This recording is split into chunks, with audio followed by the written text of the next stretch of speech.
Hello, Tülin. Alex, how are you? Good. Nice. So, is there someone that is taking care of the chat? Yes, from our side, exactly. And I will also have a close All eye right. on it, of course. And yeah, so maybe that's the first hint. You're very welcome to ask questions, of course, in the chat or in the Q&A. We'll be happy to answer those questions, of course. Sure. Shall we wait a couple of minutes until that we have more people joining? That would be great. A minute or two, definitely. I see there is people joining in as we speak.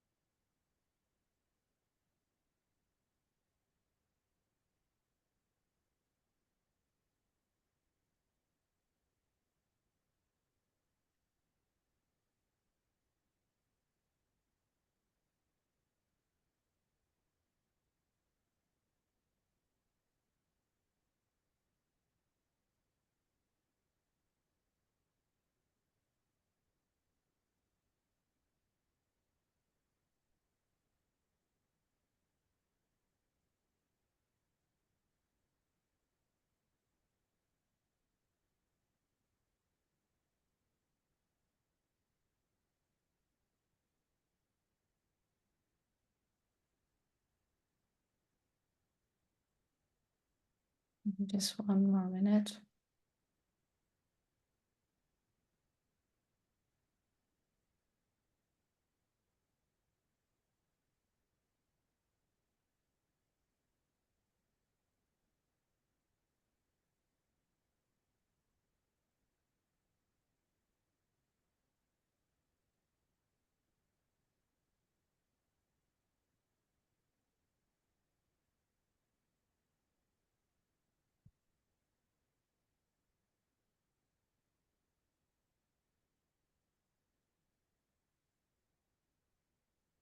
Okay, I think maybe we can start, as we will also have the recording of this session, right?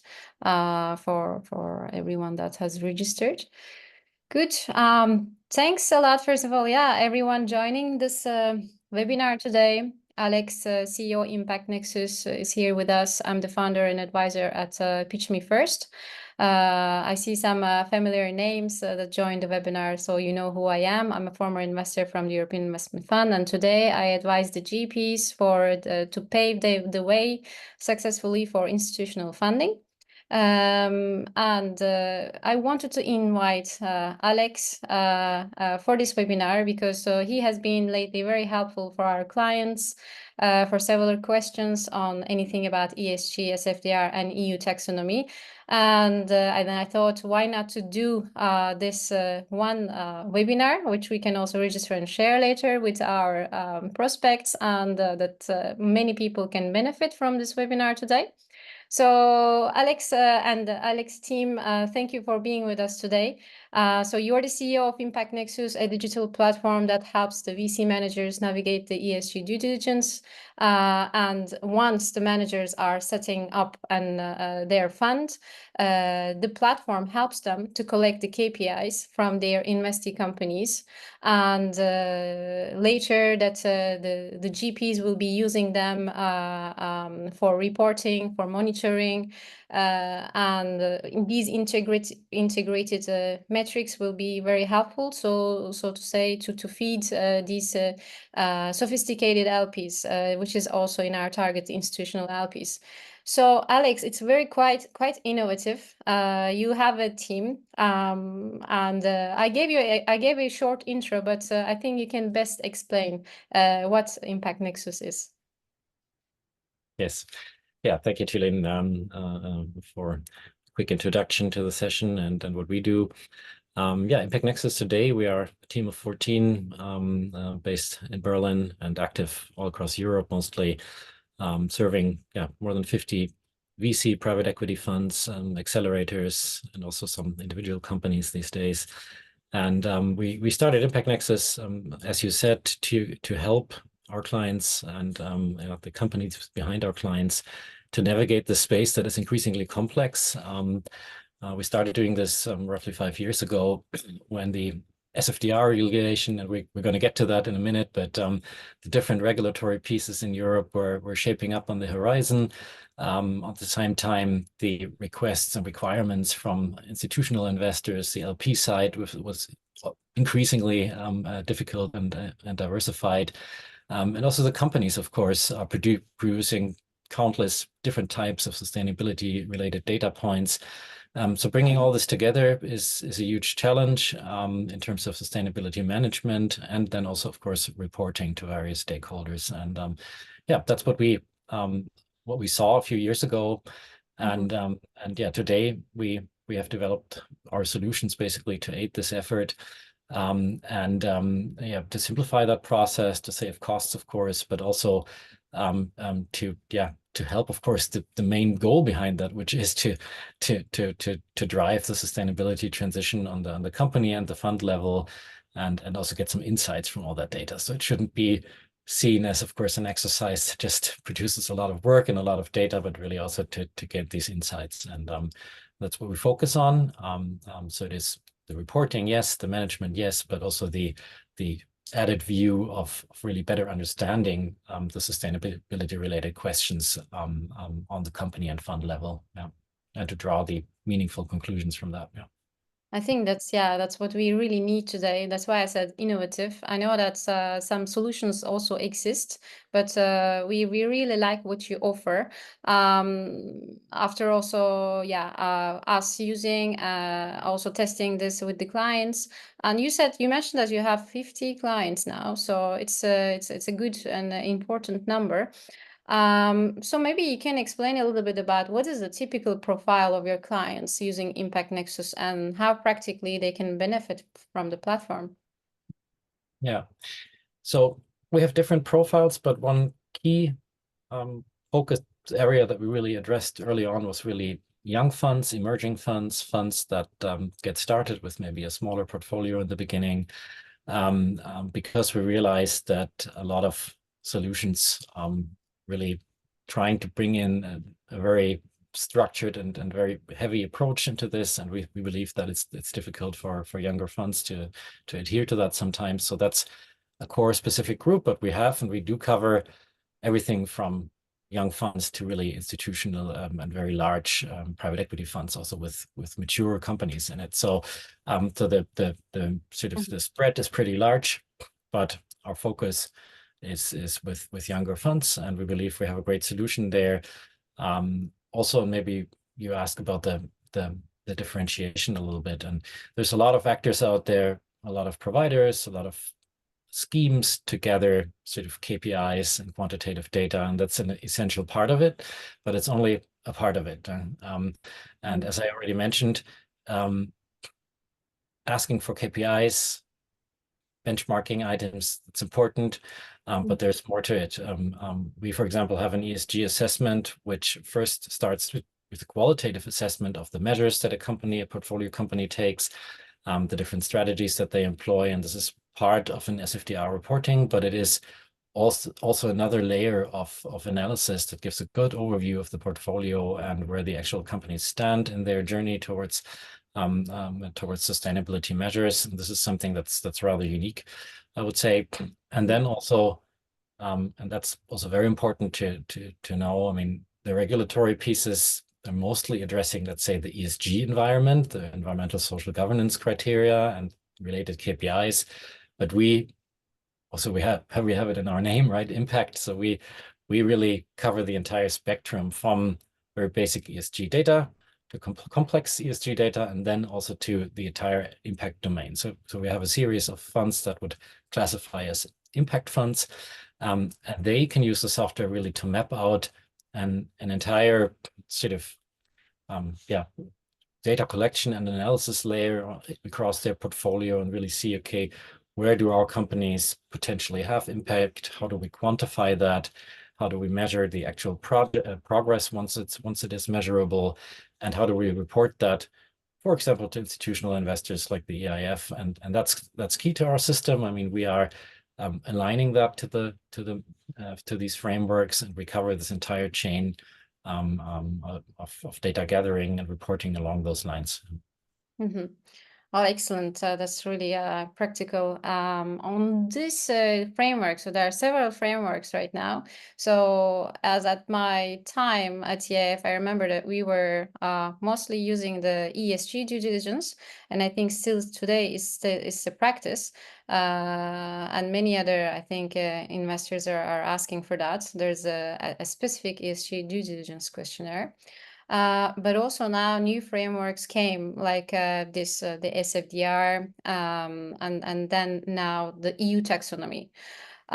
So is ImpactNexus able to help and answer to all of these policy requirements, what the managers need to do through the platform?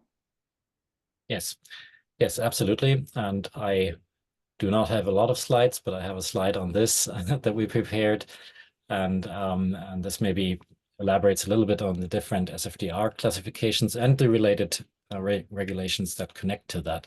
And some of you maybe know about this already in detail, but to cut this very complex story very short, there's basically three groups of funds, how you could say. So conventional funds that are classified as so-called Article 6 funds in the regulation, or at least that's how it's lived in the market. The way the ecosystem describes them as Article 6 funds. They don't have a sustainable investment objective, and they also do not consider sustainability criteria in the investment process. Today, for them, just like for all fund types, it is required though to publicly make this disclose this approach, but they do not need to measure deeper sustainability related KPIs or answer any questions, and also do not need to report a periodic report every year. In the middle of the spectrum, you find the so-called Article 8 funds, Article 8 and Article 8 Plus. Those funds have a partial focus on sustainability and ESG. They do consider certain ESG topics in their investment process, for example, during due diligence processes. They can also advertise certain characteristics when they are raising funds.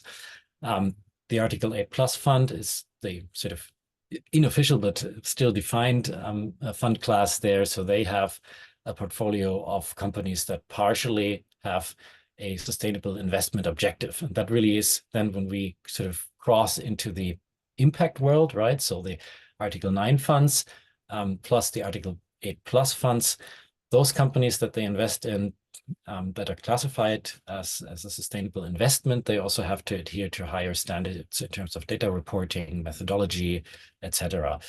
And yeah, basically what they have to do is to describe the environmental or social sustainability objective that they pursue.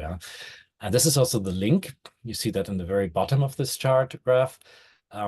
The Article 8 Plus companies or the Article 9 companies, they also have to do the EU taxonomy checks. This is basically an alignment or eligibility check.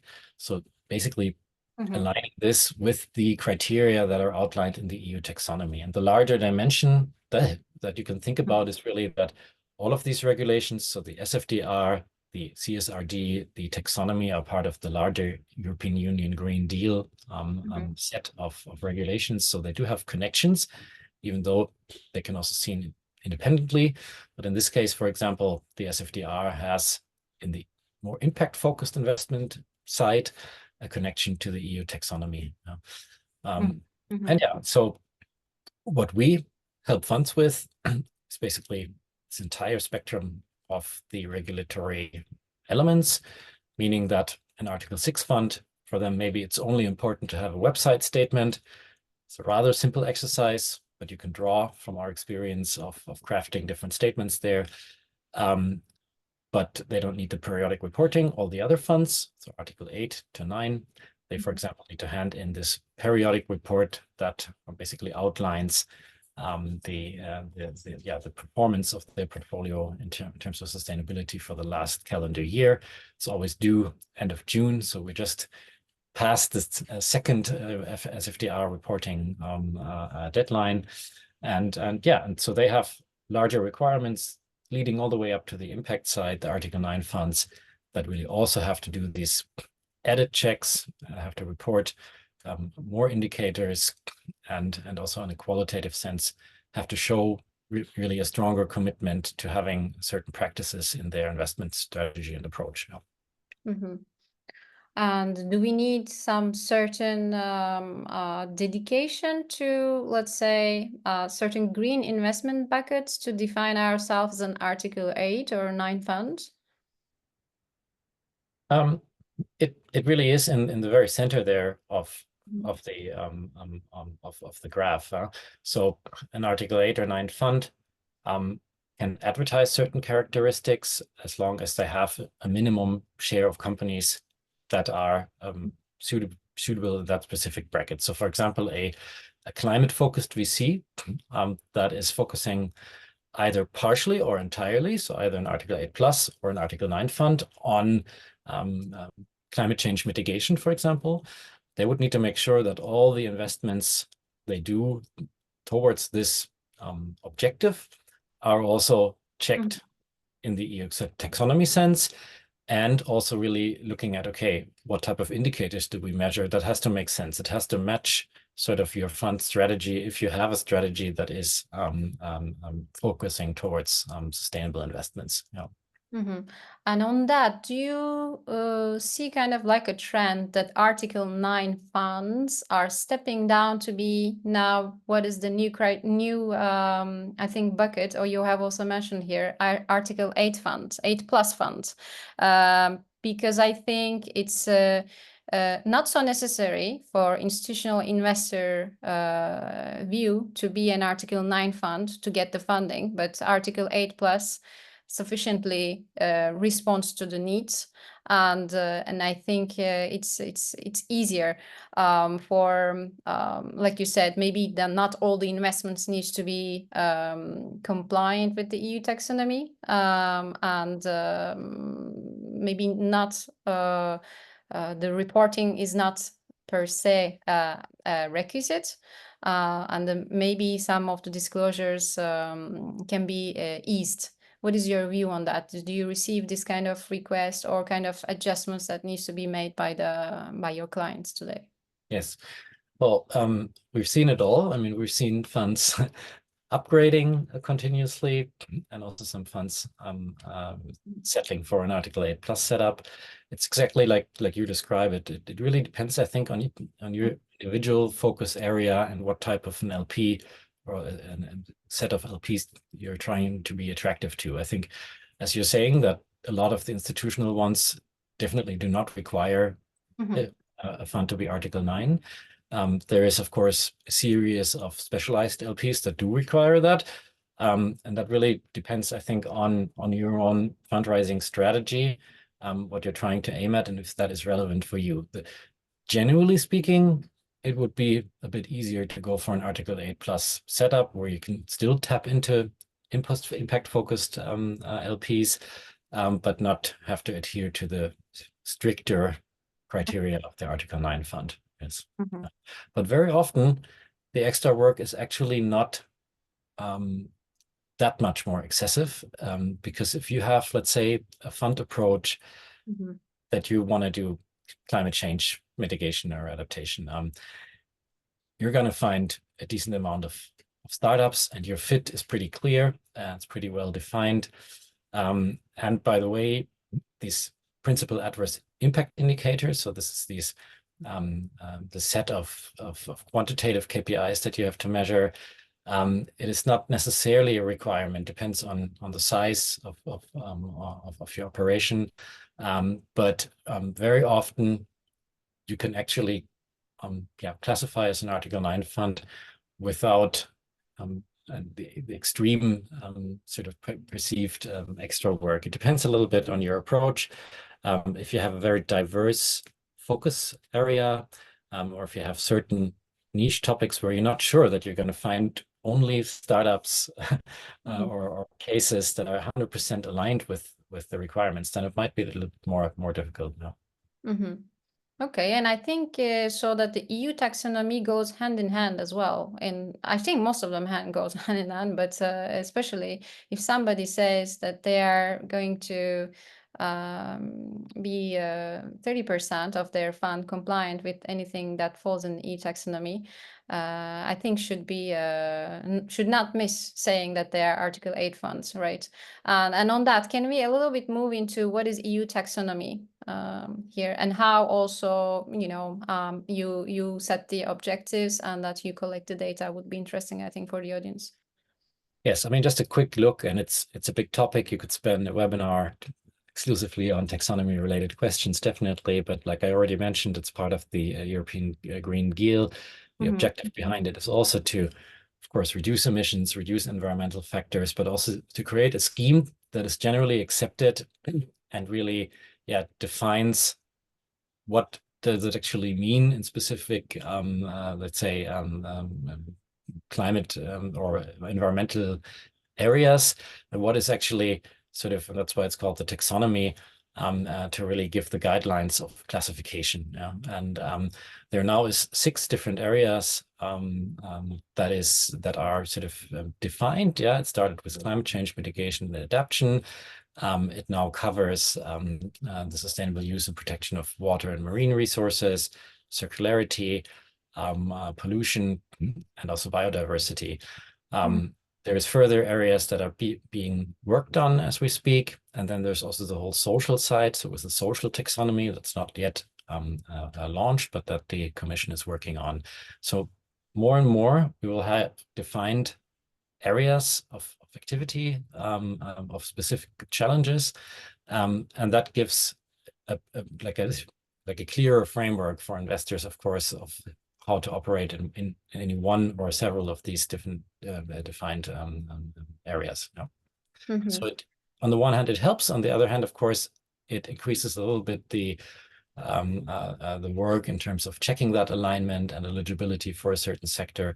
How you can imagine this in the software, by the way, it is that a portfolio manager, a fund manager, would invite a portfolio company to take a taxonomy alignment or eligibility check in the software. The company then would be walked through a process of questions that we ask based on the taxonomy definition. In the end, then we give an indication of whether this investment in this company is aligned or eligible for taxonomy fit. Yeah? So that's how the software supports the taxonomy side of SFDR. Oh, that's perfect. So before the manager actually is even considering an investment, can do such kind of a check by inviting. Exactly. It can be used during the due diligence phase already, or of course then on an ongoing board basis for the annual periodic reporting. Yeah.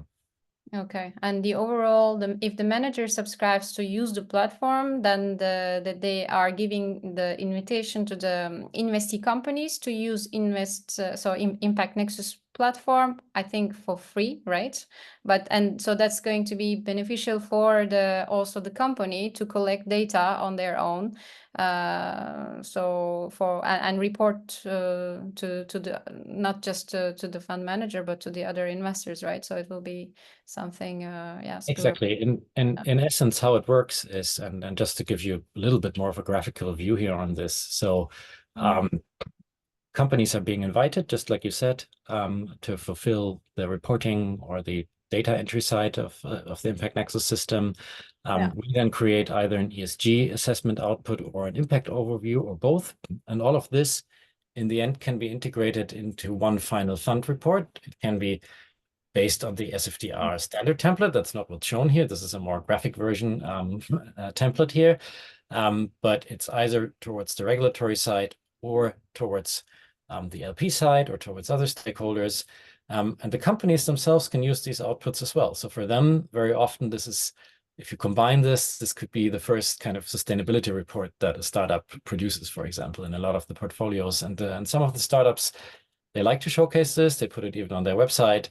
And draw their own use case from it aside from the fund reporting. Yeah. So yeah, I mean, the fund manager can be proud actually that they are incentivizing, right, the startups for something maybe they didn't think about before. Also, I mean, taking the side of not just so Article 9 funds, I think, yeah, all of the investees that they have to do that in a way, but more also 6 and 8 funds will be opening that door to the investees. Well, that's great. Maybe on that, if we could, expand this a little bit in the view of, for example, EIF, because I know also that lots of attendees are fundraising or already in EIF portfolio. On that they have this CA and ES criteria. That is what we actually know, that is the EU taxonomy. So to my understanding that the platform will be able to also collect then the data and make a reporting for that, right? Yes, yeah. Now, the EIF has their own methodology of measuring impact, and they have, of course, extensive guidelines on the ESG side that have a high overlap with SFDR related questions, but nevertheless, it's a unique set of requirements. Now we have several clients that report to the EIF, and that also used ImpactNexus system via the application and fundraising process towards EIF. And it's really, what I can say is, I mean, the EIF doesn't require you to have a software solution in place when you apply for funds. But if you do have a solution in place, of course, a lot of the questions can be answered in a much more extensive and elaborate fashion. So the process can be individual, of course. It depends on how impact focused you are as a fund, and there's various different EIF funding schemes. But in general, they're going to provide the funds that apply with a checklist of the different ESG topics. And in there, you will be asked on the different policies that are maybe in place. Is there already an ESG policy? Is there already certain standards within the fund manager team on handling sustainability related questions? Now, to some of these questions, if you're using ImpactNexus during due diligence, you can refer, for example, to the ESG assessment and say, okay, all of our prospects are going to go through this assessment, and this assessment is built on generally accepted ESG standards and frameworks like GRI, SASB, SFDR. So it's a much more thorough approach, I would say, compared to just saying, okay, yeah, we're just going to have this list of 3 questions here, for example. Yeah, so so this can really help. And of course, on the reporting side then, and if you're going after impact-focused money from EIF, we really have a methodology that is very much in line with that of the EIF. And that methodology really looks at defining individual impact targets with each portfolio company, making it quantifiable. So really finding indicators, either standardized ones or custom ones, that measure the impact of the companies, and then create sort of a plan over the next couple of years of actual target values. And then as you go, every year or every defined interval, you will measure the actuals, and that's basically what our ImpactNexus impact solution there is doing for you. So the startups will contribute the actual values, and it gives you an overview of the impact achievement progress over time that can be used for EIF reporting, but also for the other type of reportings. And that's very convenient. In some cases with the EIF, that's exactly also how the methodology where it's linked to the carry of the fund managers. So this can be linked here in the software to determine that between you and the portfolio companies. Yeah. Oh, fantastic. So reporting, I think excellent, but also then coming back to the initiation of it and, you know, implementing everything and the policies. So for ESG, we know that you need to have an ESG policy for the company, the fund itself, and then ESG policy in the investments that you make. So it's two-sided. Then for SFDR, as you have mentioned, all of these disclosures are needed. So can managers create their policies using the platform, or do you provide also maybe one-on-one consultancy, and how easy is it? Maybe you can also mention a bit the timeline. If I am to start today with nothing existent, but with the goodwill to do all of that, to check all the boxes. Yes, yeah. So we can help, of course, with these items, starting with the software as giving a good frame. We have templates, we have expertise that we're very happy to share. I think in general, the timeline really depends on your previous sort of work on this topic. If you, as the founding team of fund managers, have not dived into any ESG or sustainability topics, then it will definitely take a little longer to get it right, because what you have to see is it has to be connected to the fund strategy and to the investment strategy, and it has to be matched with that. And that's something that is very individual for every fund. Once we understand what your strategy will be, it is easier to find also some templates or to outline the crucial elements from our end that we would suggest to have. And there's a few standard things that have to always be in there, but and that's how it can vary. I would say the fastest maybe of how you can set up such a setup is maybe 2 weeks, but if there needs to be a few strategic discussions with all parties involved, then it can definitely also be longer. But yeah, it can range from a few weeks to 1 or 2 months, depending on how well the preparatory work has been done. Yeah. Okay, perfect. So then do you provide the test accounts to the funds to test and play a little bit with the platform?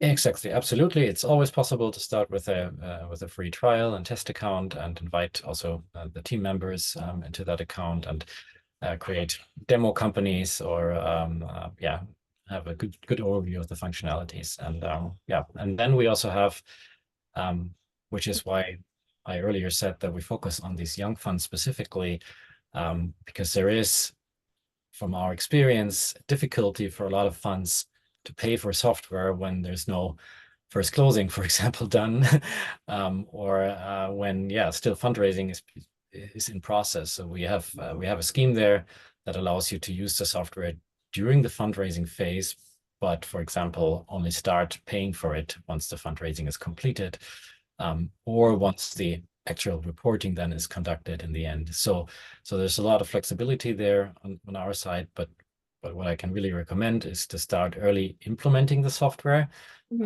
even during the fundraising phase, because of the benefits that I highlighted earlier. That gives a good impression to the LP side. It helps to structure everything, so as early as possible, and yeah, and we are flexible in that regard. Yeah. Great. And if I want to have a test account and then I have some difficulties perhaps on navigating myself, do you have like say webinars or kind of training videos available? We have training videos, we have materials and guides, of course, and we are all right. Okay, great. always approachable to answer any of those questions. Yeah. Okay, I don't know if you can answer this question now, but I'm curious to find out for the audience, what are the costs involved in using the ImpactNexus platform? Should they reach out like privately, or is it something you can share today? Just I can't share a rough estimate, because I think that's very interesting for everyone, of course. Now, what is important to know there is that the main cost factor in our setup is the size of the portfolio. Because it creates work for us, of course, to work with a larger number of portfolio companies, right? Because every company that signs up has potential questions, has to be dealt with from a customer success point of view. By the way, that's far over 1,000 companies behind those funds today that we're dealing with. So that is the main crucial factor. And the second factor is the amount of consulting or individualization that needs to be done in the beginning. And that kind of creates the package. If you're looking at an early stage fund that has maybe not yet invested at all because they're in fundraising, or they have invested in the first handful of cases and is looking at the first year of SFDR reporting. You can estimate the general cost of the software and the setup and all the onboarding and all those elements to be a bit less than 2,000 euros. On top of that is only consulting to, let's say, pick the right indicators, right strategies, or help with the policy here and there. So this is then built on a day rate basis and can be really individual. It's not a must, however, but usually we're looking at maybe 1 or 2 days on top of that structural fee to set up everything. But if you're well prepared, it can be less or nothing. And then it really grows with the portfolio, depending on your approach. Also, some funds in a very early stage environment, they have very small ticket sizes. Then we have slightly different pricing compared to a fund that focuses on large cases or private equity funds. It's of course a bit of a different story, but that's kind of the range you're looking at. A fully deployed fund with, let's say, 20 investments, an average fund size will in the end have a cost factor of maybe 6,000 to 8,000 euros or so per year. Yeah, but it depends. Okay, so but in the beginning when I start, it's good for me to get used to some certain things, also for fundraising, as you mentioned, and as I haven't done so many investments yet, so it's not going to be that costly. So I think. Yes. And this initial fee, like I mentioned, can be billed after the closing. Yeah. And this is going to be kind of part of the operational expenses, right? I think so. Somehow. In most cases. Yeah. Can be. Yeah. Okay, not sure if I forgot something, Alex. So thanks a lot. It was very insightful. Do you want to add something else? Yeah, I think we've seen, I see one question here that has not been addressed. And yeah, one of the viewers is asking whether the B Corp impact report can be integrated in the taxonomy, if this is even possible. Now, maybe first, the B Corp, it's also a standard framework, an independent one. I think it's a charitable organization behind that, that has developed a framework of measuring sustainability factors across companies. Now, our ESG assessment has a lot of overlap with the B Corp assessment for companies, I would say. It's not exactly the B Corp because we try to incorporate more the SFDR reporting side. We also wanted to make it even faster for companies to do this because the B Corp assessment in the end will also require a rather extensive time commitment, and also a little bit of a monetary commitment. And that's great. And we really like the B Corp assessment, but it's not directly transferable in our system. And the question itself, like aiming at the taxonomy, I would say I'm not 100% sure about if the B Corp these days can really be used towards taxonomy reporting. I would think it's not directly mappable, but it has some overlap of some questions and themes. Yes, so not super easy to answer this question, but it's a relevant framework that we are monitoring closely, and a lot of our companies have also done the B Corp assessment, and then it's much easier to report on SFDR also. Yeah. All right. Okay. I think it's answered. That's great. There's another question. Can we elaborate more on the criteria of the EIF? Yes. So that's of course a pressing question for those that raise. I mean, Tülin, you have some insight. And also, yeah, maybe tell us. Actually, there is kind of like, just to understand, there is no criteria. There's nothing, something set in stone. It's that they would like to see what is your willingness to take on board anything that is in the ESG space, that is anything in EU taxonomy, that is anything.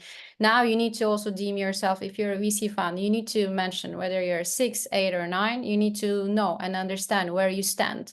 So it's very important to them currently, as this is a part of a climate bank, the EIB. So they are so much putting in front all and prioritizing these funds that are having a special look into anything in the climate space. So to say, whether you will be, do you have your own policies for ESG as a firm? So what kind of criteria that you look at to do something good for the environment, for the social impact, so for governance? What kind of policies that you have put place? Do you, for example, have someone in charge that is taking care and as a lead of ESG? That will be a plus. And then when you make investments, do you kind of screen them for some certain criteria before you make an investment? As Alex said, for example, do you look at the PAIs? Do you maybe not invest because it's not tick boxing? Maybe there is no diversity in the company that you invest. These are the things. Do you have a policy, or are you willing to do so? So it's not just that you don't really. You are not kind of not chosen because you don't have, but do you have the willingness to do so, let's say, in some certain time? So they would like to understand, and they are trying to push you forward for that. So if you are there to say, yes, we don't have it yet, but we are looking into it, and that's why, for example, if you say we don't have it yet, but we are working, for example, with a platform like ImpactNexus to find out all of this and do all of these things in our fund. So it's to your advantage. So you're one step ahead. It's all about the competition as well, because they have several proposals. If one says we don't do anything, we are an Article 6 fund, and a similar fund, exactly the same kind of scale of team investing and doing the same thing, but has more, look into anything into these policies and frameworks, will be one step ahead. So on that, there is no, real answer. So in ESG, you need to have the policies. I mean, you need to have the willingness. If not, you are looking forward to do it. You need to know which kind of article SFDR you are. And then lately they are asking, what we said, the EU taxonomy, they have some twist into it. That's why they call CANES. So you also need to know, how much of your capital that you are going to invest will fall in scope of EU taxonomy, or that has already fallen in scope. So you can also do a back testing and see how much of your investment was in the past was actually attributable to EU taxonomy. So these are all of the things that you bring together. There is no like a criteria, but it's all about what you have done, what you do today, and what you will be doing tomorrow. So you're welcome. Yeah, I can. Nothing to add from my side. I think it's extensive answer. It's exactly that. I mean, the ImpactNexus is on that, is collecting the data. So for what you say in this, for example, questionnaires of this ESG, when you are asked these questions, and then later, you have said something. Now you need to monitor this, and now you need to report, and that's why the platform comes handy in a way. So. Okay, any other questions from the audience? Let's wait.